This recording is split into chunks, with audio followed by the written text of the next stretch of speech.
제가 어린 시절에 길을 걷다가 전도를 받을 때가 있었습니다.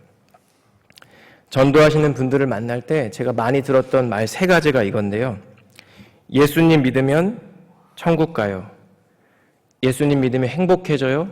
그리고 마지막으로 예수 믿고 복 받으세요. 라는 말이었습니다. 여러분, 이 말들은 사실 이 자체로 틀린 말은 아니죠. 그런데 약간의 설명이 필요합니다. 예수님을 믿으면 우리는 하나님 은혜로 천국에 들어갑니다. 예수님을 믿으면 어떤 상황에서도 주님이 주시는 행복을 경험할 수 있습니다. 예수님을 믿으면 우리는 이 세상의 복이 아니라 이 세상의 복일 수도 있죠. 하나님이 주시는 복을 받게 됩니다.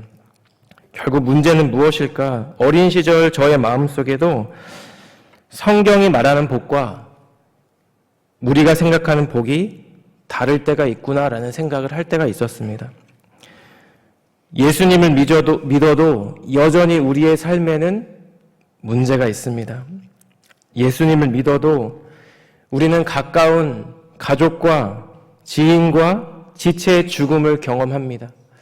예수님을 믿어도 우리는 질병에 걸리기도 하고 생각하지 못한 어려운 일을 당하기도 합니다. 얼마 전 달라스에 스톰이 왔었죠. 저희 교회 성도님들 가운데서도 펜스가 무너지거나 크고 작은 피해를 입었다는 소식을 제가 전해드린 적이 있습니다. 저희 집에도 생수의 강물처럼, 저희가 1층인데요. 물이 솟아나서 이웃집에서 한 3일 정도 신세를 지기도 했습니다. 여러분, 이러한 피해를 당한 분들은 무언가 하나님 앞에서 죄를 지었거나 아니면 우리의 믿음이 연약해서일까요? 아니면 이런 토네이도 같은 스톰 가운데서도 아무런 피해 없이 안전하게 지나간 가정은 예수님을 잘 믿어서 그런 걸까요? 우리가 발견하게 되는 분명한 사실은 우리의 인생 가운데 특별히 성도의 삶의 자리에서 우리는 종종 고난의 자리, 핍박과 시련의 자리를 마주하게 된다는 것입니다. 사도 베드로가 활동하던 당시 이 베드로 전서 후서의 수신자들 역시 다른 문제로서가 아니라 그들이 갖고 있는 신앙 때문에 핍박과 박해의 자리에 서는 사람들이었죠. 그렇다면 우리는 이 본문을 대할 때 이런 질문을 던져야 합니다. 성도는 이 고난의 자리를 어떻게 살아가야 하는가? 내가 믿고 있는 믿음과 신앙 때문에 받는 시련과 고통을 나는 도대체 어떻게 해석해야 되고 또 어떻게 반응해야 하는가?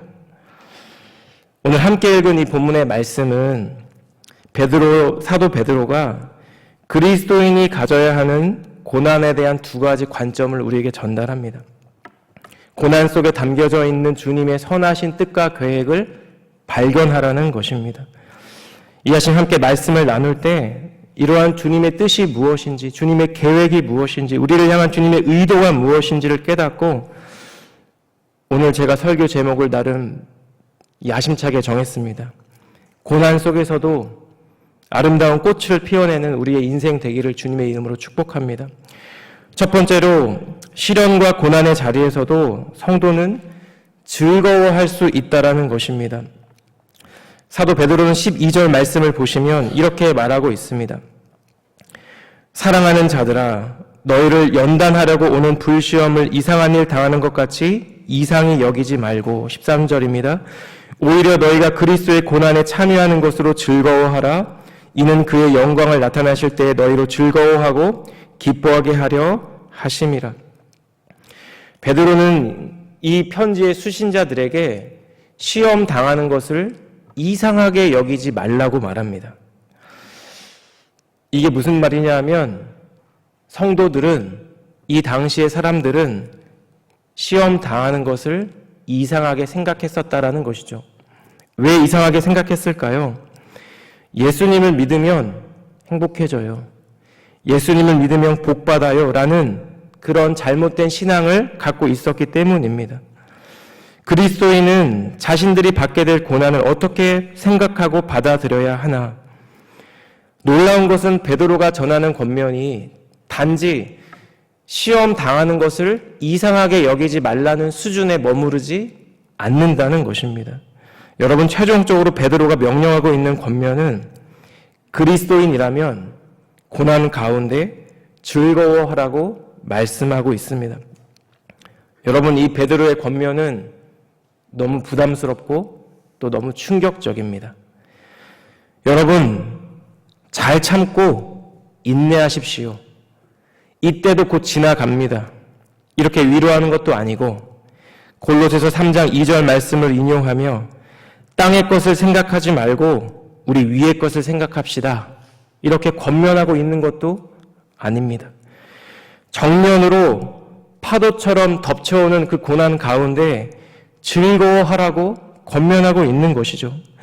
여러분, 베드로는 어떻게 이런 충격적인 권면을 우리에게 할 수 있었을까요? 이 땅에서 고난 속에 있는 성도는 도대체 어떻게 이 고난을 즐거움으로 참여할 수 있을까요? 베드로는 3가지 근거를 들어서 전달합니다. 첫 번째로 12절 말씀과 같이 성도에게 다가오는 불시험이 결국은 우리를 파괴하는 것이 아니라 우리를 더욱더 연단하고 우리를 더욱더 완성시켜 그리스도의 장성한 분량에 이르는 도구가 되기 때문입니다. 여러분, 성경에서 고난에 대해서 대표적으로 말하고 있는 책이 있죠. 욥기입니다. 그런데 욥기 1장 1절에서 욥기의 저자는 욥을 이렇게 설명합니다. 우스 땅에 욥이라 불리는 사람이 있었는데 그 사람은 온전하고 정직하여 하나님을 경외하며 악에서 떠난 자더라. 욥은 고난받기 전에 이미 온전했고 정직한 사람이었고 하나님을 경외하며 악에서 떠난 사람이었습니다. 그런데 여러분, 우리가 욥기를 읽다 보면 우리는 결국 욥이 자신의 시련과 고통 가운데, 고난 가운데 믿음을 지켰다라기보다는 하나님께서 욥을 믿어주셨고 그를 끝까지 붙들어 주셨고 그의 믿음을 지켜주셨다라는 것을 알게 됩니다. 여러분, 욥이 도저히 이해할 수 없는 이 많은 고난을 겪고 마침내 이런 고백을 하죠. 욥기 42장 5절과 6절인데요. 내가 주께 대하여 귀로 듣기만 하였사오나 이제는 눈으로 주를 배움나이다. 그러므로 내가 스스로 거두어 드리고 티끌과 제 가운데에서 회개하나이다. 여러분, 1장 1절에서 욥은 온전하고 정직하여 하나님을 경외하며 악에서 떠난 사람이었습니다. 그런데 욥은 이 모든 고난을 겪고 이제 눈으로 주를 배움나이다. 티끌과 제 가운데서 회개하나이다. 이런 믿음을 고백하고 있는 것입니다. 여러분, 이처럼 고난 속에 있을 때 우리는 비로소 우리 안에 있는 헛된 믿음이 무엇인지를 발견하고 우리 안에 참된 믿음을 세워갈 것들을 권면받으며 더욱더 예수님을 전심으로 따르는 믿음의 성도로 세워져 간다라는 것입니다. 두 번째로 우리는 고난 가운데 어떻게 즐거워할 수 있냐면 성도의 고난이 곧 그리스도의 고난에 참여하는 것이라고 설명하고 있기 때문입니다. 여러분, 이게 무슨 말이냐 하면요, 하나님께서는 만약에 우리가 갖고 있는 믿음과 신앙 때문에 핍박을 받으면 우리가 그리스도의 고난에, 감히 우리가 그리스도의 고난에 참여하는 것으로 여겨주신다라는 것입니다. 로마서 8장 17절 말씀이 이런데요. 자녀이면 또한 상속자 곧 하나님의 상속자요 그리스도와 함께한 상속자니 우리가 그와 함께 영광을 받기 위하여 고난도 함께 받아야 할 것이니라. 사도 베드로도 오늘 본문 13절에서 그리스도의 고난에 참여하는 것으로 즐거워하라고 명령하고 있죠. 여러분, 왜냐하면 이것이 주님께서 당신의 영광을 나타나실 때에 하나님의 고난에 참여한 성도들도 그 영광 가운데 함께 즐거워하고 함께 기뻐할 수 있기 때문이라는 것입니다. 여러분, 여기에 우리 주님의 선하심이 아주 명백하게 드러납니다. 하나님은 우리의 믿음 때문에 고통을 당하고 시련을 겪는 것이 마음 아프지만 그보다도 우리에게 중요한 것은 결국 마지막 때에 하나님의 영광에 참여하는 것이 되기 때문이라는 것입니다. 그리스도를 따르는 모든 자들과 함께 비로소 참된 기쁨과 안식을 누리는 것이 우리를 향하신 주님의 선하신 뜻이기 때문이라는 것이죠. 마지막으로 우리는 어떻게 그리스도의 이름으로 당하는 고난에 즐거움으로 참여할 수 있을까? 그것은 성령님께서 우리와 함께 하신다는 증거가 되기 때문입니다. 본문 14절을 보겠습니다. 너희가 그리스도의 이름으로 치욕을 당하면 복 있는 자로다. 영광의 영, 곧 하나님의 영이 너희 위에 계심이라. 여러분, 실제로 주 1세기 소아시아에 있는 초대교회 성도들의 삶은 핍박과 고난의 자리였습니다. 여러분, 이들이 왜 핍박을 받았을까요? 그리스도인이기 때문입니다. 그들의 신앙 때문입니다. 그들이 세상과 달랐기 때문입니다. 세상 사람들이 살아가는 대로 살아가지 않았기 때문입니다. 그래서 그들은 예수님을 믿는다는 이유로 비방을 받았고 해고를 당하기도 했고 폭행을 당하기도 했으며 심지어 죽임을 당하기도 했습니다. 여러분, 그럼에도 불구하고 사도 베드로는 성도가 그리스도의 이름으로 치욕을 당하면 복 있는 자가 된다라고 선언합니다. 왜냐하면 영광의 영, 하나님의 영이 핍박받는 성도 위에 계시기 때문이라는 것입니다. 여러분, 본문 14절을 보시면 치욕을 당하는 그 사람에게 하나님의 영이 계신다라는 표현이 등장하는데요. 여기서 계신다라는 동사가 헬라어로 현재 직설법 동사입니다. 하나님의 영이 임하는 것이 그 시간 동안 계속 지속된다라는 의미입니다. 여러분, 예를 들어 사도행전 7장에 언급되는 첫 번째 순교자 스데반의 경우를 보면 스데반이 돌에 맞아 죽기 전에 공회 앞에서 스스로를 변호하죠. 사도행전 6장 15절 말씀은 그의 얼굴이 천사와 같다고 전합니다. 사도행전 7장 55절 말씀을 보면 스데반이 순교가 임박했을 때 스데반은 성령이 충만하여 하나님의 영광을 보게 되었다라고 전하고 있습니다. 스데반이 성령 충만하여 하늘을 우러러 주목하여 하나님의 영광과 및 예수께서 하나님 우편에 서신 것을 보고, 여러분, 이것은 다른 말로 하면 인간의 노력의 영역이 아니라는 것입니다. 여러분, 스데반이 스스로 정말 노력하고 애써서 내가 내 마음을 다잡고 유대인 앞에서 동족 앞에서 복음을 전하리라 이렇게 해서 복음을 전할 수 있었다는 것이 아니라는 것입니다. 스데반이 하늘을 우러러 주목해서 감히 인간이 하나님의 영광을 발견하고 예수님께서 하나님 우편에 계신 것을 볼 수 있었던 것은 복음을 전하고 순교를 당하는 그 순간에 성령께서 그에게 임재하셨고 그가 성령으로 충만했기 때문이라는 것입니다. 사랑하는 여러분, 우리에게 있어서 가장 커다란 복은 무엇일까요? 바로 하나님이죠. 천지를 창조하시고 만물을 다스리시는 그 주님이 우리와 함께 하시는 것이 바로 우리의 가장 큰 복인 줄 믿습니다. 여러분, 인간의 시선으로 볼 때 스데반의 죽음은 너무나도 비참한 죽음입니다. 마치 스데반은 동족에게 매국노와 같은 사람입니다. 하지만 그는 고난 가운데 하나님의 영으로 충만했고 하나님 우편에 앉아 계신 예수님을, 부활하신 그 예수님을 볼 수 있었습니다.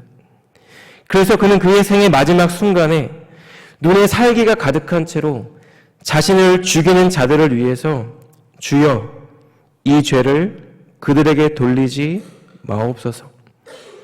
마치 예수님께서 십자가에서 못 박히실 때 주여 저들은 자신이 하는 일이 무슨 일인지를 알지 못합니다 라고 기도하며 죽음을 맞이했던 예수님처럼 그렇게 죽음을 맞이할 수 있었다라는 것이죠.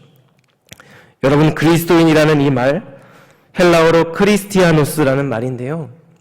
사실 이 말은 당시 이방인들이 초대교회 성도에 대하여 조롱하는 의미로도 사용했던 호칭이라고 합니다. 어떤 죄를 짓거나 잘못을 해서가 아니라 그저 그리스도인이라는 이유만으로 조롱을 받고 폭행을 당하고 핍박받았던 때가 이 당시 이 편지의 수신자들의 삶의 자리였습니다. 여러분, 그렇게 사도 바울은 오늘 본문 16절처럼 나의 잘못이 아니라 우리가 그리스도로 인하여 고난을 당할 때 그 고난을 부끄러워하지 말고 하나님께 영광을 돌리라고 권면하고 있습니다. 여러분, 우리는 이 세상의 가치관으로, 이 세상으로 시선으로 살아갈 때 결코 고난 가운데 즐거워할 수 없는 존재입니다. 그렇게 오늘 이 베드로가 전하는 말씀처럼 이 말씀 안에 담겨져 있는 하나님의 관점이, 그리고 주님의 시선이 우리 안에 회복되어야 합니다. 그럴 때 우리는 우리를 연단시키고 완성케 하는 주님의 선한 도구로 이 고난을 마주하게 될 것입니다.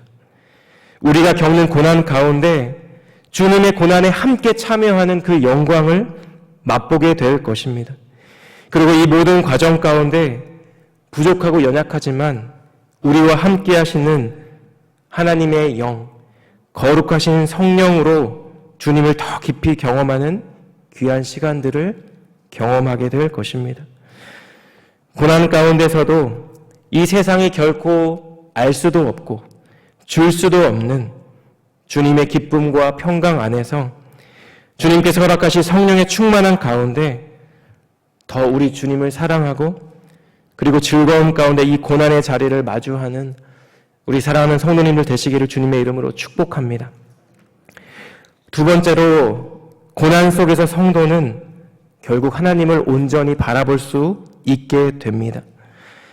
베드로는 성도가 받는 고난을 종말론적인 관점에서 바라보고 해석하는데요. 우리 17절과 18절 말씀을 제가 읽겠습니다.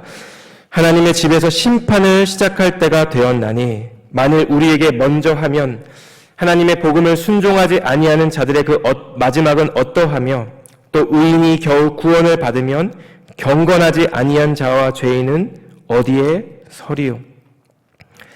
이 한국어 버전에는 번역되지 않았지만 17절은 원어로 보면 왜냐하면 이라는 접속으로 시작합니다. 초대교회 성도들이 그리스도인이라는 이유로 핍박을 받을 때, 그 고난을 받을 때 그것을 부끄러워하지 않고 하나님께 영광을 돌려야 하는 이유가 무엇인지 이제 설명해 준다라는 것입니다. 베드로는 심판을 언급하는데요. 이 심판이 하나님의 집에서 시작한다라고 언급합니다. 예레미야 25장 29절 말씀이 이렇습니다. 보라, 내가 내 이름으로 일컬음을 받는 성에서부터 재앙 내리기를 시작하였은즉 너희가 어찌 능히 형벌을 면할 수 있느냐.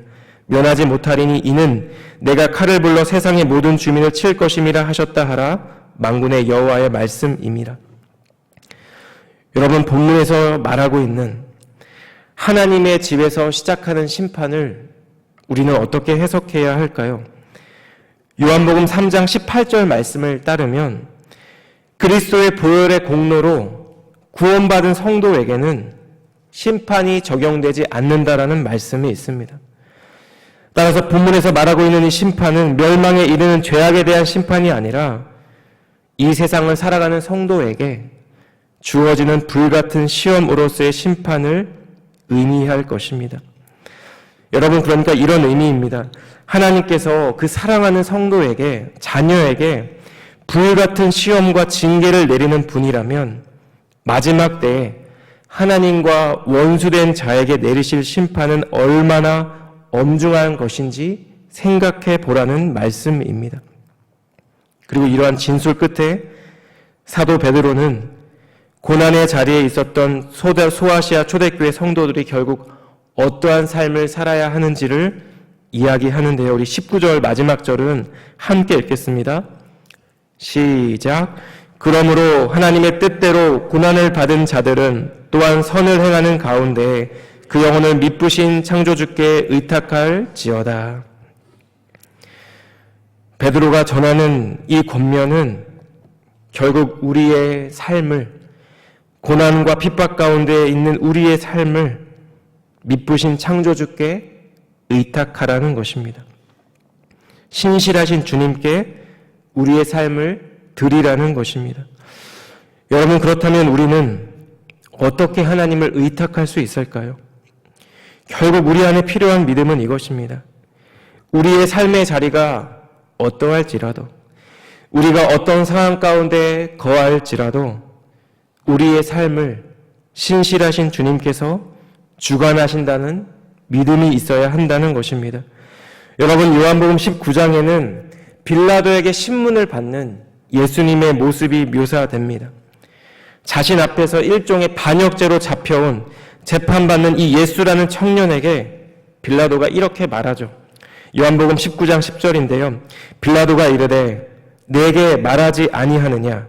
내가 너를 놓을 권한도 있고 십자가에 못 박을 권한도 있는 줄 알지 못하느냐?